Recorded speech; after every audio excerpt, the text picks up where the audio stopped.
Oke guys, welcome back with me again. Jadi pada kesempatan kali ini, izinkan saya untuk menjelaskan bagaimana cara kita menganalisis suatu dataset menggunakan bahasa pemrograman Python.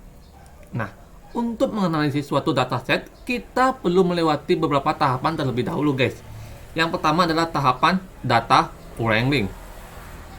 Nah, data wrangling sendiri merupakan proses atau kumpulan kegiatan yang meliputi pengumpulan data atau gathering data, di mana proses pengumpulan data dilakukan untuk mengumpulkan semua data yang dibutuhkan, yang berfungsi untuk menjawab semua pertanyaan atau masalah bisnis yang ingin kita hadapi.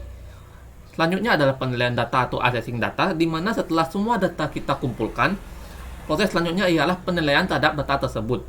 Nah, proses ini kita lakukan untuk menilai kualitas dan struktur dari sebuah data yang sudah kita kumpulkan. Yang terakhir adalah pembersihan data atau cleaning data. Nah, apabila pada proses sebelumnya kita menemukan sebuah masalah, yaitu ada missing value atau outlier atau dan lainnya, nah, kita harus membersihkan data tersebut sebelum masuk ke tahap analisis data lebih lanjut. Baik, selanjutnya kita masuk ke tahap Explore Data Analysis atau EDA.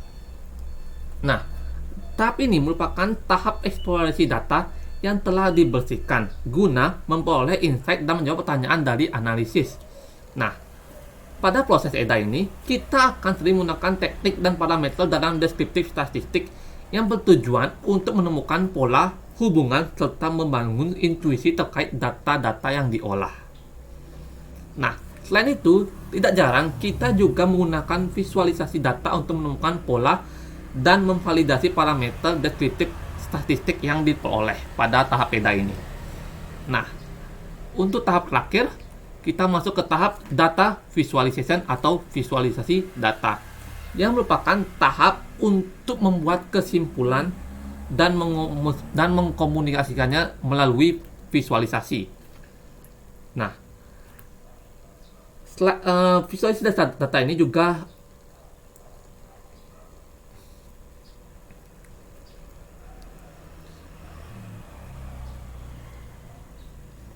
selanjutnya kita masuk ke tahap data visualization atau visualisasi data, yang merupakan tahapan akhir yang berfungsi untuk membuat kesimpulan dan mengkomunikasikannya melalui visualisasi.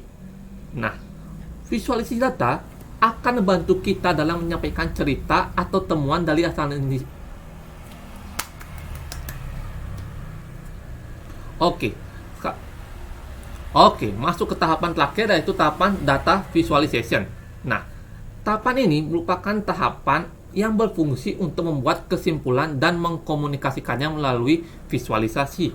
Nah, visualisasi data akan membantu kita dalam menyampaikan cerita atau temuan dari hasil analisis data kepada orang lain ataupun stakeholder. Baik, lanjutnya kita akan masuk ke tahapan codingannya. Oke guys, sekarang kita masuk ke bagian codingannya. Baik, sebelum kita masuk ke bagian codingannya, di sini kita upload dulu datasetnya guys. Yang dimana di dataset sendiri yang saya gunakan pada analisis ini adalah dataset dari.csv. Nah, setelah kita memasukkan datasetnya, di sini kita harus mendeklarasikan tujuan dari analisis kolab kita. Dimana tujuannya sendiri itu adalah dua. Yang pertama adalah bagaimana tren penggunaan sepeda berdasarkan musim, dan yang kedua, bagaimana hubungan suhu dengan jumlah peminjaman sepeda. Nah, setelah kita mendeklarasikan tujuan analisis, selanjutnya kita akan melakukan import library yang digunakan. Di mana di sini ada pandas untuk manipulasi data, ada juga Maploid dan Seaborn untuk visualisasi data. Baik, setelah kita import library-nya, kita akan masuk ke bagian data wrangling. Di mana data wrangling sendiri ada bagian gathering data, di mana di bagian gathering data sendiri ada fungsi sebuah load data yang berfungsi untuk membaca dataset yang tadi kita input bertipe CSV. Dan juga di sini ada dpt head yang berfungsi untuk menampilkan 5 baris pertama pada dataset kita. Yang dimana di sini kita dilihat 5 baris pertama pada dataset kita, di mana ada di sini ada kolom instan, date, day, season, year, month, holiday, dan banyaknya ya, dan masih banyak lainnya. Di mana di sini kita bisa lihat insight-nya, data mengandung informasi penggunaan sepeda per hari, Dan yang kedua, memiliki variabel terkait penggunaan sepeda seperti cuaca, musim, dan jumlah peminjaman. Baik, setelah kita masuk ke bagian gathering data, di sini kita masuk ke bagian assessing data. Di mana di sini terdapat depth info yang berfungsi untuk menunjukkan tipe data tiap kolom dan jumlah non-null. Yang nantinya ini akan berguna untuk melihat apakah ada tipe data yang perlu diubah. Sedangkan di bawahnya ada df.is0 yang berfungsi untuk menghitung nilai missing value per kolom. Dilanjutkan dengan df.describe yang berfungsi untuk menampilkan ringkasan statistik dari dataset. Di sini kita bisa lihat. Nah, di sini bisa dilihat bahwa dari df.info sendiri terlihat di mana setiap kolom memiliki 731 data dan tidak ada nilai yang hilang. Di sini juga kita bisa lihat ada kolom kategori yang masih berupa angka dan kita perlu ganti dengan label yang jelas. Dimana di sini kita bisa lihat kolom season. Di sini kita bisa ganti dia jadi 1 itu season spring, 2 summer, 3 fall, dan 4 winter. Kita bisa ganti seperti itu. Di sini juga monthnya kita juga bisa set dari 1 sampai 12. Di sini juga kita bisa melakukan encoding di holiday, di mana bisa kita set 0 bukan libur, dan juga satunya itu juga hari libur. Baik, di sini juga kita bisa lihat kolom target. Kolom target yang berisi min rata-ratanya sebesar 4.504 penyewa per hari. Dilanjutkan dengan nilai minimumnya 22 yang dikatakan di sini hari sangat sepi ya dalam melakukan peminjaman. Di sini juga ada max-nya sebesar 8.714, sangat tinggi. Yang dimana di sini harinya itu sangat ramai untuk peminjaman sepeda. Dimana di sini kita bisa lihat ada perbedaan besar antara hari sepi dan ramai. Di sini juga kita bisa lihat kolom casual dan registered, di mana di sini terdapat 848 penggunaan harian non-member, sedangkan yang terdaftar penggunanya terdapat 3.656 pengguna terdaftar jauh lebih banyak. Yang dimana pengguna terdaftar register jauh lebih banyak daripada pengguna harian atau non-member. Baik, di sini selanjutnya kita masuk ke bagian cleaning data. Di mana di cleaning data sendiri kita akan membersihkan data supaya bisa dilanjutkan untuk analisis EDA-nya. Di mana di sini kita akan langsung membersihkan datanya, di mana ada rename, yaitu mengganti nama kolom CNT menjadi total rental dan term menjadi temperatur serta weather sheet menjadi weather condition supaya lebih deskriptif dan jelas. Dilanjutkan setelah rename, kita lanjutkan dengan date time, di mana di sini kita akan mengubah string tanggal kolom date day menjadi tipe date time agar bisa disorting atau bisa disampel per bulan atau per minggu. Dilanjutkan dengan as type kategori, di mana di sini ada 2 kolom ya guys, ada season sama weather condition. Ini keduanya, yang dimana di sini berfungsi untuk mengubah kolom kategori menjadi tipe kategori. Misalnya 1 sama dengan season clear, 2 sama dengan season mist, dan seterusnya. Ini bisa digunakan sebagai label guys jika kalian ingin menggunakannya sebagai label mesin unik. Yang terakhir di sini kita hapus kolom yang tidak diperlukan, ada 3, instan, casual, dan register. Nah, di bawahnya di sini adalah melakukan pengecekan apakah nilai ada missing value atau tidak. Nah, jadi di sini bisa dilihat ada insight-nya itu, yaitu mengubah tipe data yang sesuai, menghapus kolom yang tidak relevan, menangani missing value, dan mengubah nama kolom agar lebih mudah dipahami. Nah, setelah cleaning data, di sini kita masuk ke exploratory data analysis, tampilan visualisasi datanya ya guys. Dimana di sini kita bisa lihat bahwa ada tampilan pertamanya yaitu distribusi peminjaman sepeda, di mana di sini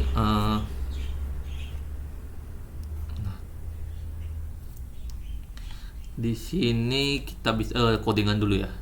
Di sini kita membuat codingannya itu dengan menggunakan bantuan dari library, di mana di sini kita bisa lihat ada PLT Figure 8,5 yang berfungsi untuk membuat kanvas grafik berupa ukuran 8x5 inch.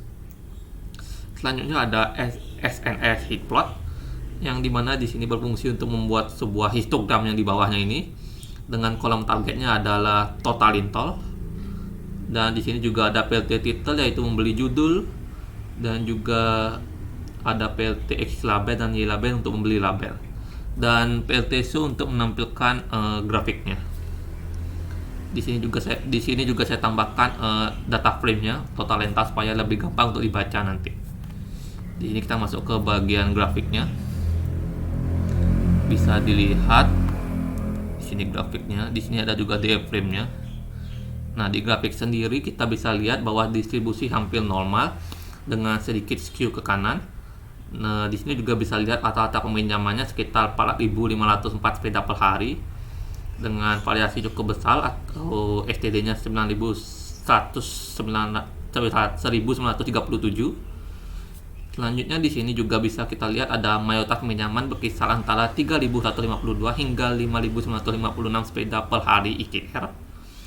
Dan terakhir di sini kita bisa lihat ada hari tersibuknya mencapai 8.714 peminjaman, sedangkan hari paling sepi hanya 22 peminjaman.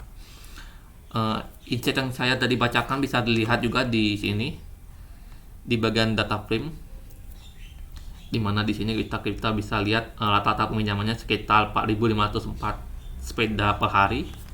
Kita bisa lihat di min-nya. Di sini juga ada mayoritas pinjaman berkisar antara 3.152 hingga 5.956 sepeda per hari.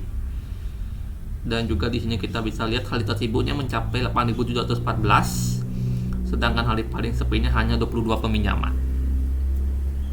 Baik, setelah kita melihat distribusi total peminjaman sepeda, kita masuk ke bagian korelasi antar variabel, dimana codingannya ini sedikit mirip-mirip, cuma perbedaannya dalam menampilkan grafik saja. Di sini saya pakai heat map untuk tampilkan korelasinya, dimana di sini PLT Figure sama fungsinya seperti di atas yang membuat figur kanvas berukuran 10,6. Di sini juga saya menggunakan library SNS, dimana di sini menggunakan grafik bertipe heat map.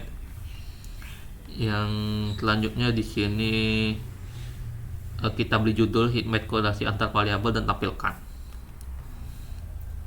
Di sini bisa terlihat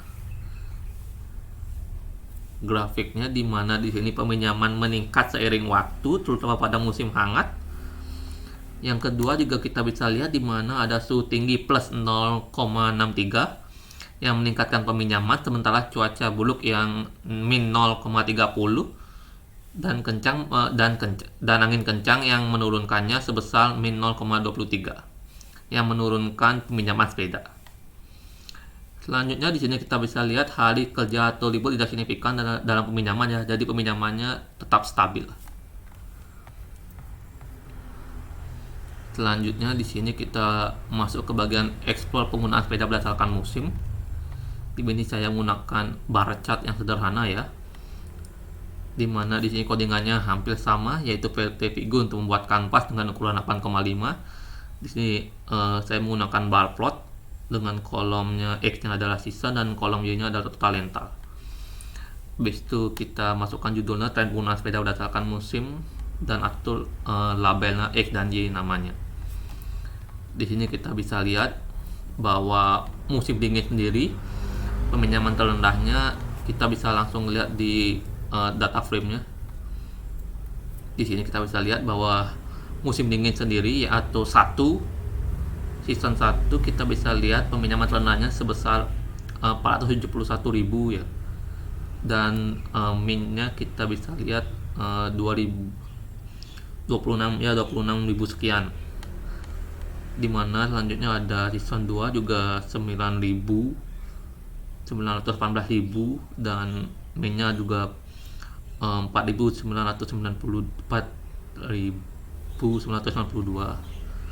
Dilanjutkan dengan musim panasnya yang season ketiga, dimana di sini paling banyak ya 1,06 m, dan mean-nya rata-ratanya sebesar 5,64. Dilanjutkan dengan musim Google-nya ada sedikit menurun, yaitu 841 dibandingkan dengan season 3, dan rata-rata mean-nya sebesar 472.000.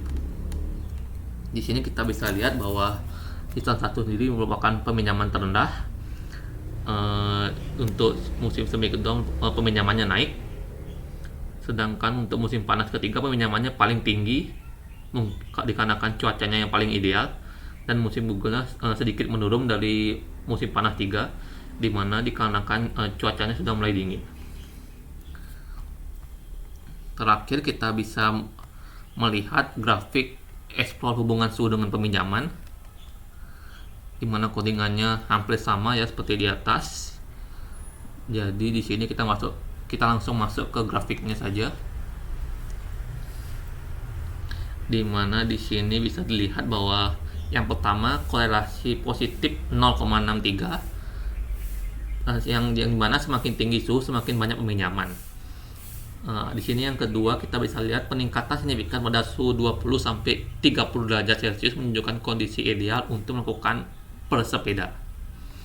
Yang ketiga, di sini kita bisa lihat peminjaman rendah pada suhu dingin dikarenakan cuacanya yang kurang nyaman, seperti yang saya sudah jelaskan di bagian bar plot sebelumnya. Yang keempat, di sini bisa dilihat suhu yang lebih hangat mendorong lebih banyak orang untuk menggunakan sepeda.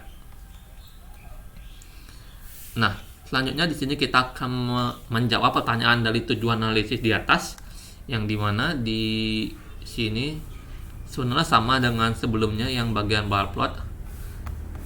Jadi di sini kita akan menjawabnya. Kita langsung dikarenakan codingannya sama, di sini kita langsung ambil kesimpulannya, dimana tren penggunaan sepeda berdasarkan musim kita ambil insight-nya ada 3. Yang pertama, penggunaan sepeda bervariasi sepanjang musim dengan tren peminjaman tertinggi di musim panas atau season 3 dengan total lebih dari 1 juta peminjaman. Yang kedua, musim dengan peminjaman terendah adalah musim dingin atau season 1 dengan total sekitar 470.000 peminjaman, jauh lebih rendah dibandingkan musim lainnya. Dan yang terakhir, faktor cuaca kemungkinan besar menjadi penyebab utama tren ini, dikarenakan cuaca yang lebih hangat dan cerah cenderung mendorong lebih banyak orang untuk bersepeda. Baik, kita langsung menjawab pertanyaan dari tujuan analisis kita yang kedua, yaitu bagaimana hubungan suhu dengan jumlah peminjaman sepeda. Dimana codingannya sama dengan yang sebelumnya, yang ini. Jadi kita masuk saja untuk kesimpulannya, yaitu hubungan suhu dengan jumlah peminjaman sepeda. Ada 4 insight yang kita bisa dapat, yang dimana yang pertama adalah terdapat korelasi positif yang cukup kuat antara suhu dan jumlah pinjaman sepeda atau R sama dengan 0,63. Yang kedua, jumlah pinjaman sepeda seiring dengan naiknya suhu dengan lonjakan signifikan pada rentang suhu 20 sampai 30 derajat Celcius. Jadi jumlah pinjaman itu meningkat seiring dengan naiknya suhu. Yang ketiga, saat suhu rendah atau bisa dikatakan di bawah 10 derajat Celcius, pinjaman cenderung lebih sedikit, kemungkinannya dikarenakan kenyamanan bersepeda yang makin berkurang. Dan yang terakhir atau yang keempat, yang dimana hal ini mengindikasikan bahwa penggunaan lebih memilih menyewa sepeda ketika kondisi cuaca yang lebih hangat dan mendukung aktivitas luar ruangan. Baik, sekian dari penjelasan analisis kolab yang sederhana ini. Mohon maaf jika saya ada salah kata, saya pamit undur diri.